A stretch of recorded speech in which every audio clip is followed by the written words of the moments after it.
And we got to start right here in the Southeastern Conference. We are in the city of Atlanta. We are blessed with some of the best college football in the country. I firmly believe it's the best college football that the good Lord has offered all of us college football fans, and we get to see the very best of it in the SEC title game right here at the Mercedes-Benz Stadium in Atlanta. Nick Saban has had a very strong history in this game and in this city. He's 10-1 in SEC championships games. He's won his last 10, by the way. So he's 10 in a row, mind you. He's won 16 straight games in Atlanta. So that includes Chick-fil-A Peach Bowls. That includes national championships. Some of those national championships played against the Georgia Bulldogs. He's also 4-1 against Kirby Smart in his tenure at the University of Georgia. I feel like this is a storybook type of moment for this rivalry. And yes, it is it is a rivalry between Georgia and Alabama. Abe, just bear with me for a second, because I'm going to put two scenarios in front of you and tell me that they're not storybook. Nick Saban, after being knocked down, gets to climb back up on top of the mantle and decree that he is not yet retired. This is the final chapter, and he's going to dictate how he goes out. Meanwhile, Kirby Smart, the young protege, the Padawan, he officially snatches the SEC away from Nick Saban while he's in his prime, while he's at his best. Kirby Smart takes it away. He takes that championship belt. I think it's fascinating. Well, you got a situation here, Garrett, where Georgia feels like they have taken that mantle. But then you have to remind yourself, they've never beaten Alabama in an SEC title game with Kirby Smart. And that's what you're looking at here. And look, this is a rivalry, a matchup, which has, for the last 5-6 years, kind of decided the eventual national champion. And it almost feels like we're watching that unfold again this year, because this is the 10th straight game in the SEC title game that has had one or both of these teams in it, by the way. Yeah. It's been wild. And so, there is a changing the guard situation here. If Georgia can not only three-peat with the national championship, but do so by knocking Alabama out the way. And then, as you mentioned, the situation with Nick Saban, the old Lee Corso, not so fast, my friend. Here's your reminder. Look, those are off the field storylines, but the on-field storylines are equally as interesting. You've got some of the best players in the country lining up on Saturday. Obviously, Brock Bowers a little bit banged up, but he'll be out there ready to roll. Carson Beck, man, what would a big performance for Carson Beck in this game do to his potential draft stock? And look, a little bit too late for Jalen Milroe in terms of the Heisman. But what a rebound. What a second half to the season he has had. And what it all boils down to is a situation I have been building up for 6 weeks, Garrett. I mean, safely. Someone is going to put an end to Jalen Milroe hitting on big plays. I didn't know if it would wait all the way until Georgia. It almost happened a week ago. I just have a really tough time in this game believing that Georgia's going to allow receivers behind them. They're going to have busted coverages, and they're going to allow Jalen Milroe to beat their defense, their secondary, with downfield throws. But that doesn't mean that there's no path to victory for Alabama. Obviously, Milroe and his legs are a problem, and Georgia understands that they're going to be a problem. As much as I criticize Jalen Milroe on his short passing and intermediate routes, he has improved. Still not, elite, but he throws an elite deep ball. He has improved, though. And so it's going to be interesting to see if Georgia can force Alabama to sustain drives, if they're able to do that. Because if Jalen Milroe's hitting on those short and intermediate passes, and Georgia maybe needs to change up how they're defending him as a passer, and he's finding lanes as a runner, it could be a very interesting day and night for a Georgia defense. It isn't quite as elite as they have been in recent years, and obviously that is countered with a Georgia offense that is more elite, in my opinion, than they have been in recent years, going against an Alabama secondary that's had some ups and downs, but a very good front for Alabama as well. So one thing that you said about the deep passes that Jalen Milroe loves. Yeah. So I saw the stat earlier this week, and I made a note of it. I don't know if I want to hear it. So Jalen Milroe on 20-plus yard throws has a 55% completion percentage for 1,200 total yards Okay. and 15 touchdowns. He's only thrown one interception. That's 47%. 47% of his total yardage has come on plays of 20-plus yards. That is fascinating. And how many touchdowns did you say? Did you say 15?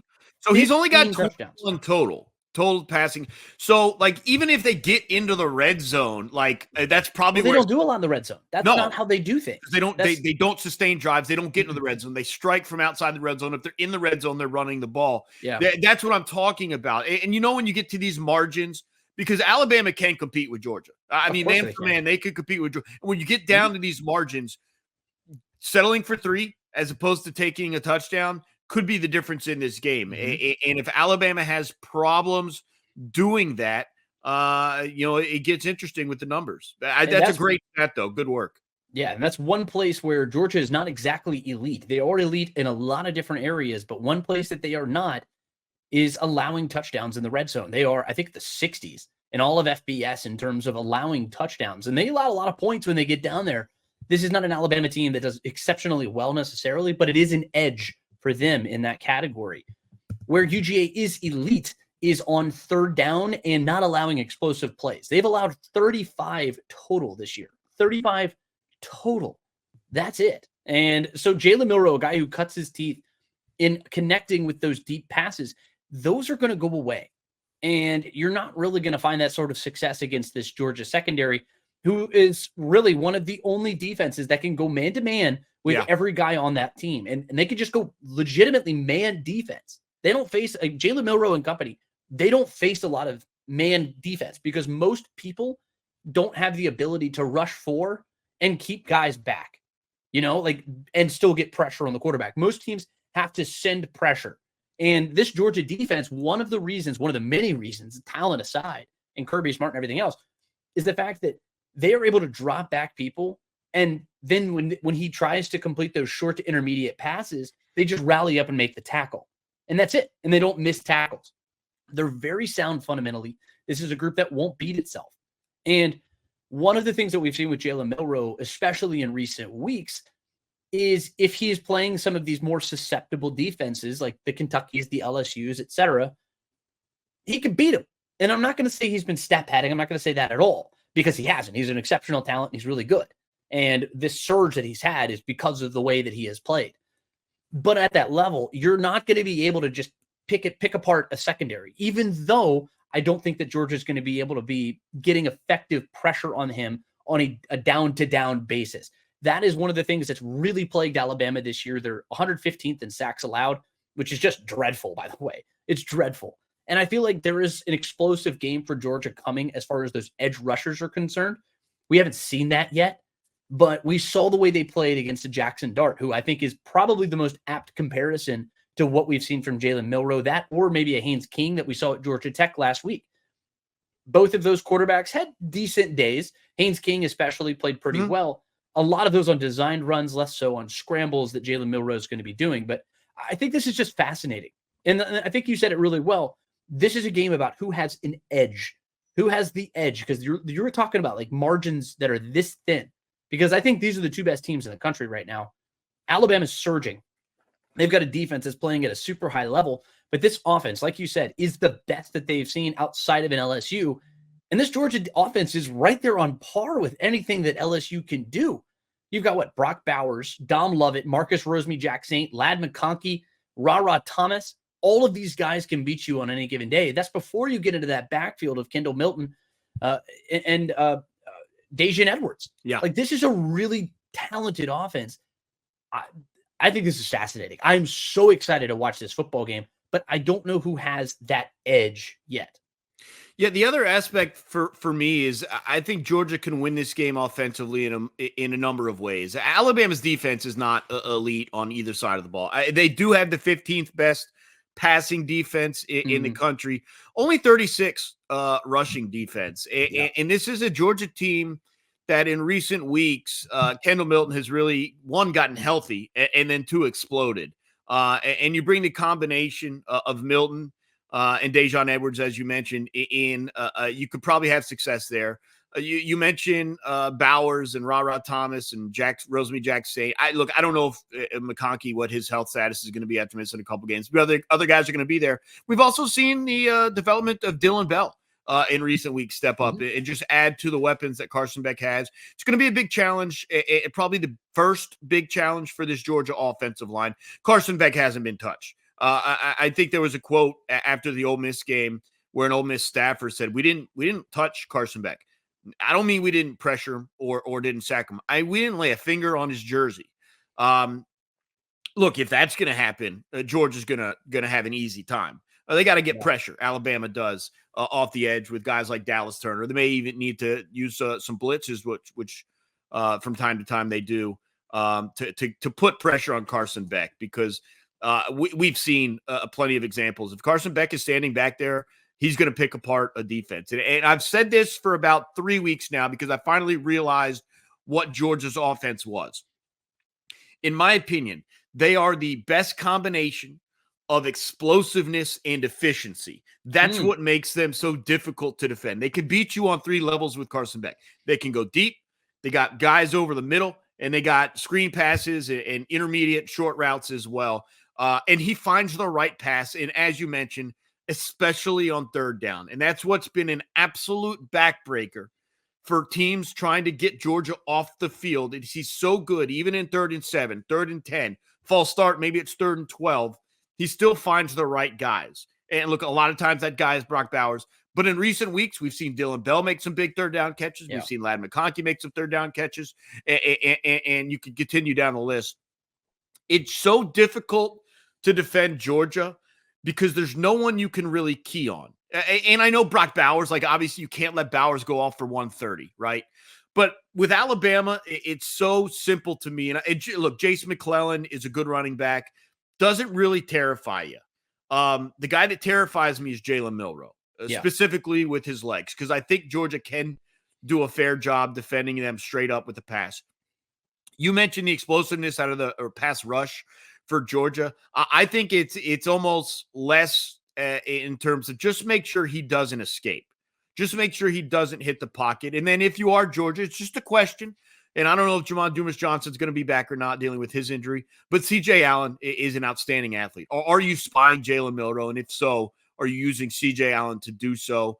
Do you add another safety in the game to do so? It's going to be very interesting to see how Georgia does try and defend Jalen Milroe. But if they can bottle up Milroe, I really don't know what the plan is for Alabama, because I just don't think their run game without Milroe is strong enough to find the success you're going to need to beat Georgia. I'm interested. Yeah. I'm very interested in this game. It's the line. It opened at, I think, 3 points in favor of Georgia, and it's slowly grown to about 6.5, which I feel is a little inflated. I would feel comfortable at 7 or 7.5. Really? You're a little bit more confident. And I say that because I think this could be a close game. There's no doubt about it. Sure. But if it's a blowout, I don't think it's a blowout for Alabama. There's only one going one way if it's a blowout. Right. George, there's a real scenario where Georgia limits Alabama's run game. Jalen Milroe does make some mistakes. There's some pressure, and they get like 17 points. And Alabama's, and I'm not saying this is how it's going to play out. I'm just saying there's a scenario where Alabama doesn't affect Carson Beck, and the run game works, and you're looking at like 35-14. I mean, there's a real world for that. Now, I expect it to be a lot closer. I think Nick Saban keeps it close, just him alone being as good a coach as he is. But I'll be honest, I just do think that Georgia has passed Alabama. And look, this game may stamp it, may prove me wrong. Look, this Alabama team is playing as well as they have at any point all season. It may prove me wrong, but I really feel that Georgia they found another way to get to this point in the season with a chance to three-peat. And I just think it's going to be incredibly difficult to get in their way. Yeah, I feel like Georgia's found this sort of system right now. The defense is playing at a super high level.